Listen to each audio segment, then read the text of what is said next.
Hello, welcome to Meeplecare. My name is Nicolaas and today I would like to show you how to set up and play Dungeon Legends. Dungeon Legends is a game for 1 to 4 players ages 10 and up that plays in about 60 to 90 minutes. The game is published by Rebel Studio. Now before we head down the stairs and into the dungeon, I would kindly ask you to hit the like and subscribe button. After years of peace, dark forces are returning to the ancient magical kingdom of Avel. Beneath Avel Castle, a whole network of ancient tunnels, chambers and caves has been discovered. Countless treasures are hidden there, and an extremely valuable source of magic has been discovered: dust. To uncover these riches, mining work has begun, but soon miners went missing. Some disappeared, while others returned transformed into horrible creatures. Now Queen Sarissa needs your help. Are you ready to become a hero, discover treasures and defeat monsters? Are you ready to control dust and use it to power new abilities and to create new dungeon legends? In this cooperative game, you and your friends will pick one of the 4 characters and set out on a dangerous mission. The game is divided into 5 chapters, but all chapters use the same basic rules. Each chapter, however, will introduce new cards, special rules and new victory conditions. Of course, you have to complete these chapter-specific goals to win the game, but on top of that, you also have to make sure that no monster ever reaches the castle, because if this happens, you immediately lose the game. It is recommended to play the chapters in order, but you can also choose to play a chapter on its own and play it multiple times. When you first open the game box, it will not look like this. You will first have to perform a one-time initial setup. Start by unpunching all the cardboard game pieces. Next, you have to assemble a number of boxes to store all the game components. This will not only make it easier to store all the components back into the box, but it will also allow you to quickly set up the game each time when you want to play. Oh, and a big reminder, don't throw away this piece of foam core. You will need it to store all the boxes back into the game box, and this piece will hold everything nicely together. In the rulebook and inside each box, you will have an overview of which components you need to place in each box. First up, you have to fill these 4 hero boxes. Each hero has an icon. You can find it inside the box, on the outside, and now you look for the starting deck that matches with that hero's icon. Here for our smith, it's this axe symbol. Place this deck of starting cards in the hero's box. Next, you will add his skill marker and a number of toughness tokens in that player's color. You can also add a number of these dust tokens to the hero's box. And you can complete his box by placing his picture into this standee. When you are completing the box for the sorcerer and for the scout, you will notice that you will also have to add a fairy token to their boxes. To do this, just take all the fairy tokens from the box and you look for those fairies that have a matching hero icon on them. You can then place the Sorcerer's Fairy and the Scout's Fairy in their corresponding box. In the game, there are 5 chapters that you can play. There is a separate box for each of these 5 chapters. Place all the components that you can find on the inside of the chapter box and in the rules manual in the correct box. This can be any mix of cards, tokens and standees.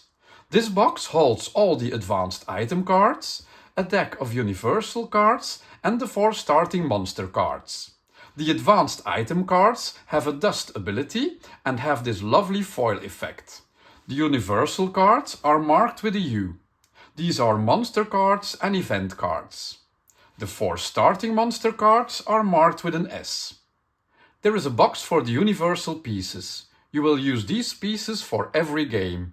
This box contains the die, the damage and the trap tokens, 4 threat tokens, a darkness token and the cave-in standee. In the second universal box, you will keep the hero's skill tokens and all the fairy tokens. After you have finished this one-time initial setup, You are now ready to continue to the general setup. You will perform this setup at the start of each game of Dungeon Legends. Today I will show you how to set up the game for 2 players. You first choose which heroes you want to play. Let's choose the Scout and the Smith. Give each player their matching player board. Then you look into the box for those heroes' boxes, the playmat, the boxes with the universal pieces, and the box with the advanced items and universal cards. And of course, don't forget to take the box for the chapter that you're about to play. In our case, we will start by playing chapter 1. Before you open the book of chapters to look at the chapter-specific setup, you first have to perform the basic game setup.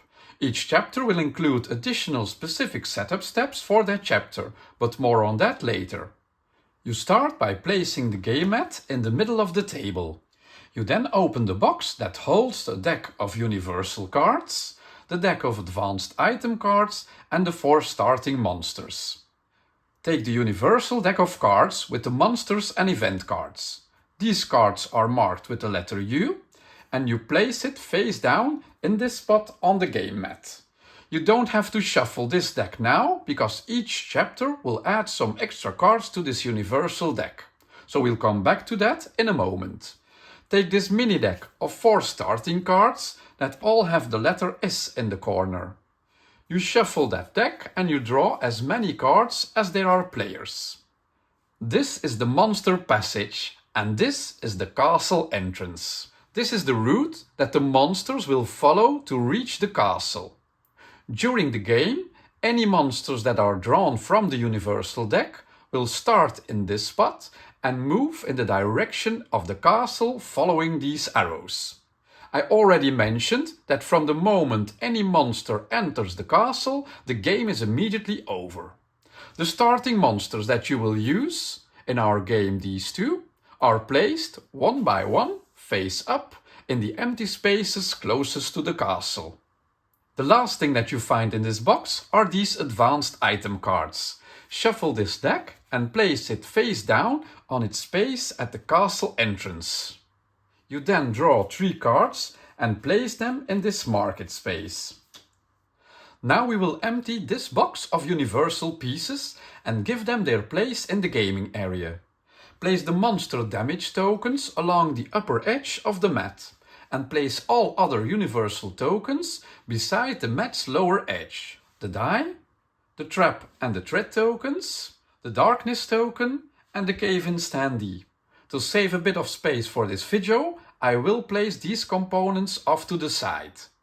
Next, open the universal box with the fairy tokens and the skill tokens. Take all the fairy tokens out of the box.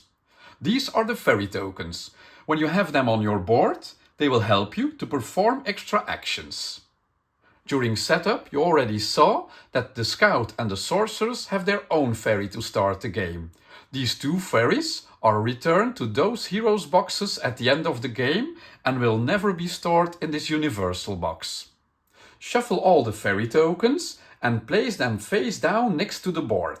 This is the fairy pool. You then randomly pick 3 fairy tokens and place them face up in these 3 spaces. This is the fairy market. The skill tokens are used when setting up your hero board, so let's see how this works. Each player has its own hero box and matching player board. Let's see how we would make our scout battle ready. You open the hero box and take out all the components.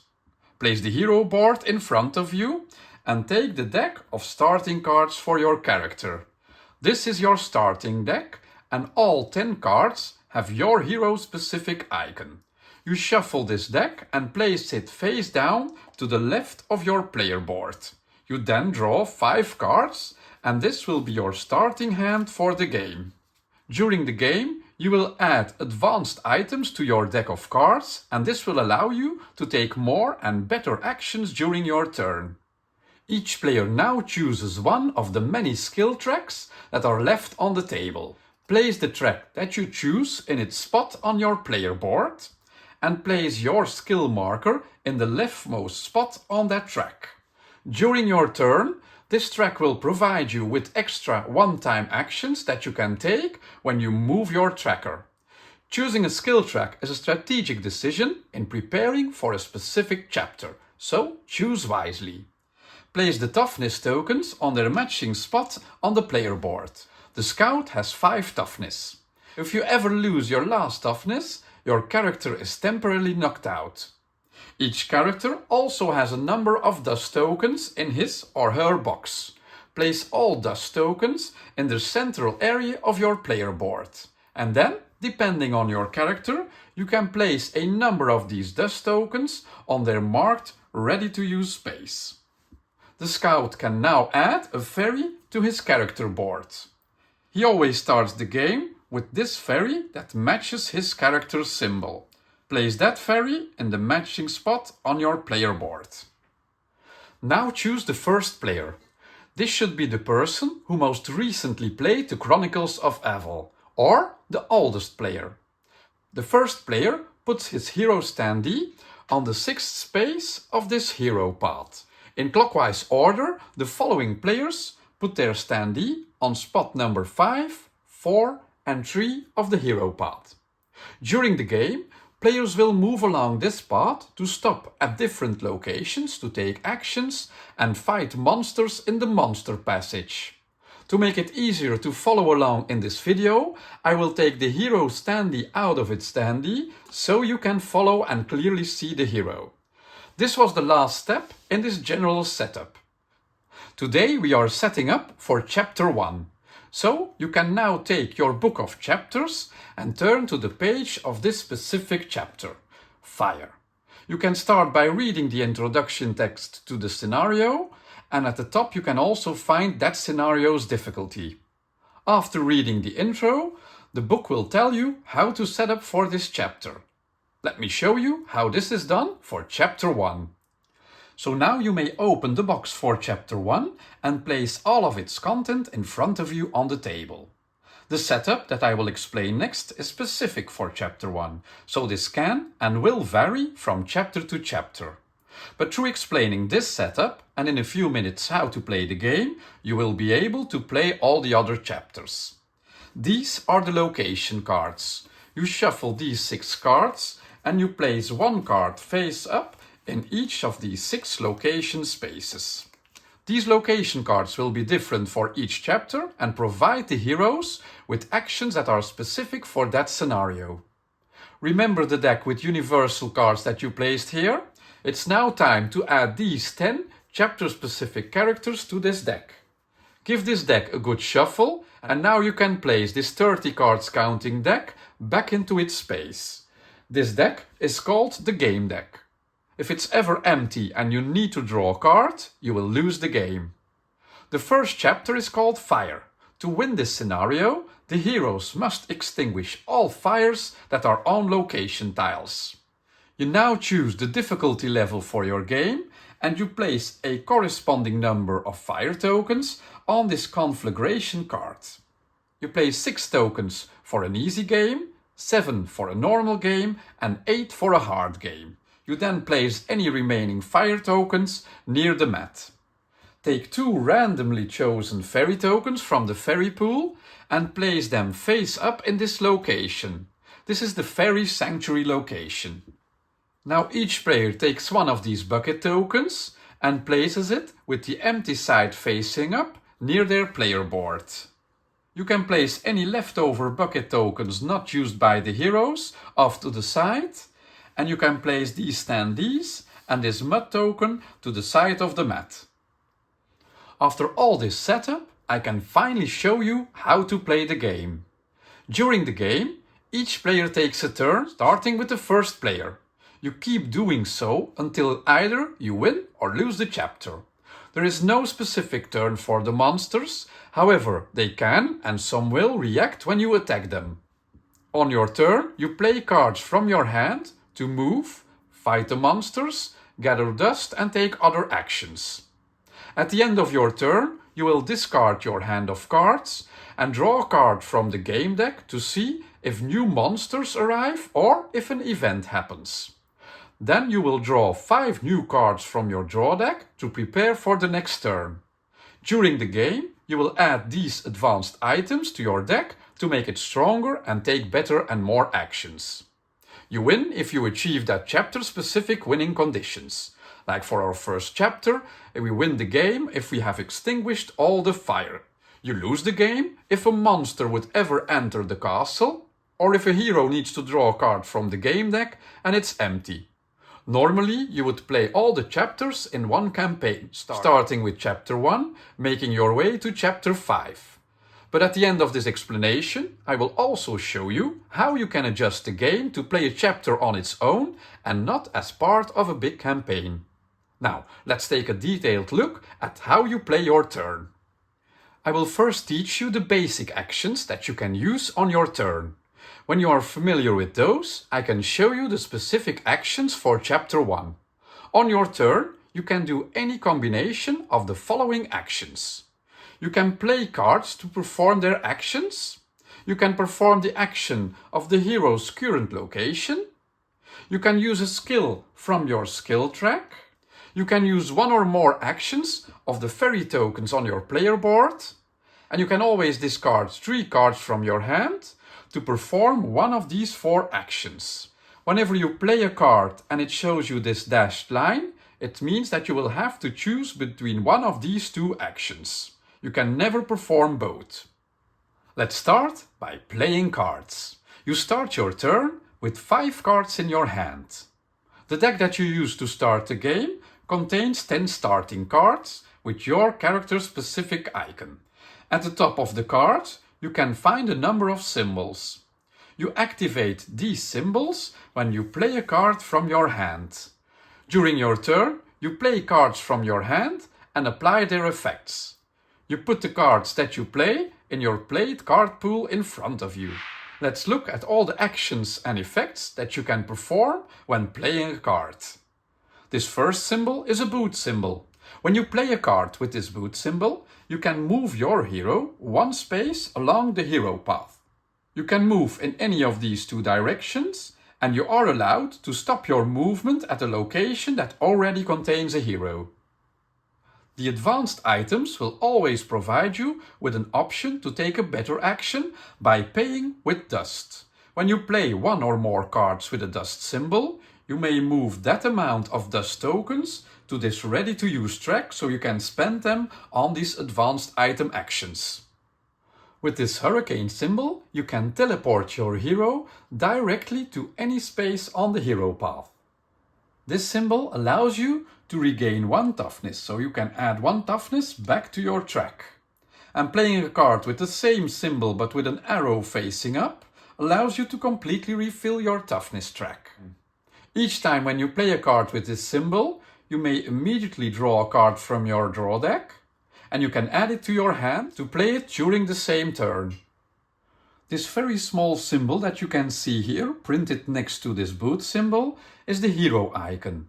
If this icon is printed next to your action, you can use its effect on your own hero or another hero, if he or she agrees. So here I have 2 boots. The first boot I can only use to move my own hero, but with the second boot I can move my own hero, or I can ask if the smith wants to be moved to another location. Now, you will lose the game if you can't stop the monsters from entering the castle. So it might be time to show you how you can fight them. If you are in the same location as a monster, you will play cards like this with this sword symbol to attack that monster. For each sword symbol that you play, you can place 1 damage, so in this case 2, on the monster at your location. I already told you that the monsters don't have a specific turn of their own, but some will react when you attack them with a sword symbol. A monster with this bite mark does 1 damage to a hero who attacks it with sword symbols. For each damage that you take, you will remove 1 toughness from your toughness track. A monster with this broken sword symbol cancels 1 of your sword attack symbols, so the same attack would not deal 2 damage but only 1 damage to this monster, and since it shows me the bite icon, it also removes 1 toughness from my toughness track. If you are attacked by a monster, you can always play cards that have this shield symbol. Each shield symbol blocks 1 damage. If you don't want to attack a monster head-on at its location to avoid its bite effect, you can always choose to play a card that has a ranged symbol. A ranged attack will always deal 1 damage, and the numbers inside of the icon are the range that that attack has. This is an advanced card and it can attack any monster at the range 1 to 3. So with this symbol, I could deal 1 damage to this monster, or this monster. However, you can never use a range attack to attack a monster at your location. A monster is defeated if the number of damage tokens on his card equals his health. Defeating a monster can provide you with a reward, and you can find that reward at the bottom of the monster card. This can be a fairy or dust, or maybe even an advanced item from the market. If you may take an advanced item as a reward, you would now choose one of the 3 cards from the market and you would place it face down on top of your draw deck. This means that you will draw this card when you refill your hand at the end of your turn. After taking a card, you would now replenish the market. Let me show you how these advanced item cards will make your actions better. Each of these advanced cards are better versions of cards that are in your starter deck. On each advanced item, you have 2 options. You can either play the card for its normal effect at the top of the card, or you can pay 1 dust to activate the better version of that action. For example, I could play this card to deal 2 damage to the monster at this location, or I can pay 1 dust, moving it back to the center of my board, to immediately attack with a big swing and do 3 damage to that monster, killing it off immediately, and gaining me the reward of a dust token, so I can move the dust token back, and another advanced item from the market. But of course, before we take our reward, the monster will first also deal 1 damage to us because of this bite mark. A list of all the advanced item cards and their effects can be found at the back of the book of chapters, but they will all use the symbols that you now already know. It's very important to know that you don't have to use each card for all of its effects when you play it on the table before you play another card. Because while you play cards to the table, you are creating a pool of symbols that you can use and combine during your turn. Let me explain this with the following example. For instance, if this is my starting hand, I could first play this card, this advanced item card, and I can choose either use 2 sword symbols, or I can pay 1 dust and get 3 sword symbols. And that's what I'll do. Because first I will use 2 of these sword symbols to deal 2 damage to the monster at the location where I am right now. This means the monster is now defeated, because he has 3 damage and only 3 health. So I can now remove the monster, but it doesn't give me a reward that I can take, but I can remove it from the row. I still have 1 sword symbol left from this advanced item, so now I can play this card and use its stop effect. It gives me 2 movement, so I can use 1 of those 2 movement to move to this location, and I can use my last sword icon to deal another damage to this monster. It already had 2 damage, so now it has 3 damage and it is also killed. Don't forget, it has the bite symbol, so it will also deal 1 damage to me, so I have to remove 1 toughness. By defeating this monster, I also get my reward of getting 1 dust, so I can add a dust to my ready-to-use area. I can also claim 1 advanced item from the market. I choose this bow, so I place it face down on top of my draw deck, and I replenish the market. Now I still have 1 boot left, so I can now move to one of these locations. And maybe I want to prepare myself to attack this fire snake, so I can already move to this location. Another possible reward that you can claim when you defeat a monster are these fairies. Each time when you see a fairy symbol as a reward, you can take a fairy from the market. You place it on your player board and you then refill the market with a new fairy tile. You take those new fairy tiles from this fairy pool. You can never have more then 2 or 3, depending on the place you have on your player board, of these ferries. So do not take a ferry if you already have the maximum number. Speaking of ferries, let's see how you can use a ferry to take extra actions. All ferry tokens have an effect. When playing this ferry, I can place 3 dust tokens from my supply into my ready-to-use area. If you do that and you play that ferry token to use its effect, you will discard it into a used ferry pile. If the face-down pool is ever empty, you will shuffle these discarded ferries to create a new pool of ferries. So again, playing a ferry token adds more actions to the pool of actions and effects that you can use and combine during your turn. At the back of the book of chapters, you can find a list of all the effects that the different ferries have. Extra actions can also be found on your skill track. You added this track to your player board during setup, and you placed this use skill marker at the start of the track. These skills use the same iconography that you already know. When you want to use a skill, you move the marker to the next available skill on your skill track. You have to use these skills in order from left to right following the arrows. You can only use each skill once during a chapter, but you are allowed to use multiple skills in one turn, each time moving the marker one space to the right. Once your token is on the last space of the track, it stays there until the end of the chapter.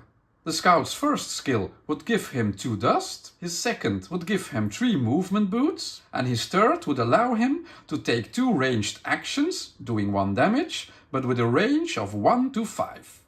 The locations also give you a chance to take actions during your turn. Some of these actions might be specific for that chapter.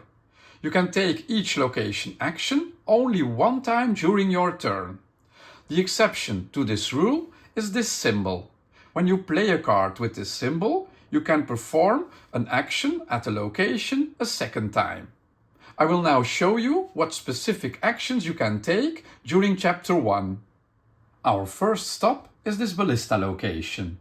Here you can pay 2 dust to target an enemy at a range 1 to 5, and then you roll the die. Depending on what you roll, you deal a certain amount of damage. On a roll of 1, you do no damage. On a roll of 2 or 3, you do 1 damage. On a roll of 4 or 5 or 6, you do 2 damage. The next location is this underground lake. Remember, the title of this chapter is called Fire, so we will have to fill our bucket with water to extinguish the fire. Here I can spend 2 boot tokens to flip my token, my bucket token, to the other side, and now the bucket is full with water from the underground lake. Here we arrive at the fairy sanctuary. You can spend 3 dust to draw a card from your deck, or you can discard a card from your hand and spend dust to take a fairy token from this card. At the next location, we join our smith. Now in this chapter where you are using the bucket, you are always allowed, if you are in the same location as another hero, to give your full bucket to the other hero. So I could empty my bucket to fill the smith's bucket. And then here at this ancient fountain, I can pay 3 dust to refill my bucket. So now we both have a full bucket of water. At the conflagration location, I can empty my bucket and extinguish a fire token. If I do so, I can remove it from the player mat, and then I'm allowed to take either a ferry from the market or an advanced item from the market. An important game element that will also return in other chapters are traps. When I'm at a location like this one, where I can get a trap, I can spend 2 to 5 dust to put a trap with that number of strength onto an empty trap space. So here I can pay 3 dust to place this trap with a damage of 3 in this trap location. I will show you in a minute how the monsters will move into the direction of the castle, but if you have to move a monster and it passes this trap token, it receives that amount of damage. So this monster would get 3 damage, so it will be defeated. The moment that the trap is used, you will remove it from the board and it can be used again. And you will also, of course, if the monster has been completely defeated, remove the monster. Just watch out, because if you ever kill a monster with a trap, you will not gain the reward. Now let me show you how you can combine all these actions into one turn. I'm the smith and it's the start of my turn. I have seen that the monster passage is completely filled with monsters. The first thing I want to do is take care of this spider. I have my skills, so I could move my skill one space to the right, and I can use as my skill one of these 4 actions. I choose to use this one, so I can attack a monster at a range 1 for 1 damage. This would add the last damage token to the spider, who only has 3 health. I will remove the spider from the monster passage, but he doesn't give me any reward to do so. Next up is this dark dust monster at my current location. To kill him, I will play discard. It has a dust ability that provides me with 3 sword icons. So I will pay for that dust ability, and I now have 3 sword symbols. I will use one of those sword symbols to add the last point of damage to this dark dust. But before I remove it and take my reward, he does show me that he has a bite icon. So he would now bite me and deal me 1 damage. To counter this, I will use and play discard. This gives me a shield symbol. So now I have protection from that 1 damage that he deals to me. So I can remove it and take my reward. This is 2 dust tokens. So I will add the 2 dust tokens to my ready to use area and remove the monster. Now before I move to the next location, I first want to fill my bucket with water at the ancient fountains. It costs me 3 dust to do this. I pay 3 dust and then I can flip my bucket token to the side that shows me a filled bucket. To move to a location, I will play discard, and this card gives me 2 boot symbols. I will use one of those boot symbols to move to the next location. I still had 2 of my 3 sword icons left, so I can now use those 2 icons to place 2 damage onto the monster. He is skilled, but he does deal me 2 damage, and I have no shields left to defend against his attack. So I have to remove 2 toughness tokens from this track. But before I remove the monster, I am allowed to pick a card from the market, an advanced item, and add it to the top of my draw deck. I will pick this ring because it will allow me to draw cards from my deck during my turn, so I have more possibilities. So I take the card and I place it face down on top of my draw deck. I'm now sure that at the end of the game, when I draw back up to 5 cards, I will have this item in my hand. After I took a card, I refill and replenish the market. At this location, I can buy a trap. I will pay a number of dust tokens, and I will pay 3, to place a trap with a value of 3, a damage of 3, on one of these spots. I will place it in this location, so next time when a monster is moved over this trap token, it will receive 3 damage. Now spending my last boot icon brings me to this location, and here I want to extinguish the fire, so I will flip my bucket to the empty side, but that will allow me to remove a fire token from this location, bringing me 1 step closer to victory. Now with my last 2 cards, I have 2 sword symbols and I want to attack this monster. He has a health of 4 and he will negate one of my attacks. So I am allowed to deal him 1 damage, but he will of course also give me 1 bite mark. So I will have to lose another toughness. As a last action during my turn, I will use this fairy. He allows me to completely refill my toughness track, and he would also allow me to take a dust from my supply and move it to the ready to use area. He will now be discarded into this pool off to the side. At the end of your turn, you place all the played and unplayed cards in a face-up discard pile. Before you draw a new hand of cards, you first have to reveal the top card of the game deck and you resolve its effect. During chapter 1, you will either encounter a monster or an event card. If you reveal a monster card, you will have to add it to the monster path. To do this, if there are any monsters in the first spot, you will have to move all the other monsters one space to the right until there's a place for this new monster. So here I would move this fire snake over here, this one moves over here, the other one here, and I can add this monster to the monster path. Of course, if at the end of a next player's turn I would draw another monster, I would do the same, but now all spaces are filled, so what would happen is that this monster here at the first spot would be moved and pushed into the castle. This means that you immediately lose the game. During chapter 1, you will also reveal a special monster, the fire snake. When the fire snake enters the monster row, you will place a fire token onto the monster. And the moment that it reaches the location that is on the card, here it says the ballista, if it would ever move at the location of the ballista, you would then move this fire token and place it on that location. Another location on fire that our heroes will have to visit with their bucket of water. The second type of card that you can reveal from this game deck is an event card. They look like this, and you have an effect on them, and the lightning symbol means that you have to deal with this effect, and then you will remove it from the game. In case of this cave-in, I will have to roll a die, and I will place this cave-in token at that location between the monster row and our heroes.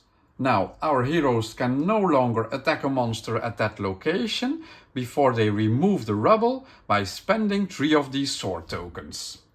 Another type of effect might instruct you to place a threat token on one of the spaces. Again, you roll the die, another 4, and you take 1 of these threat tokens.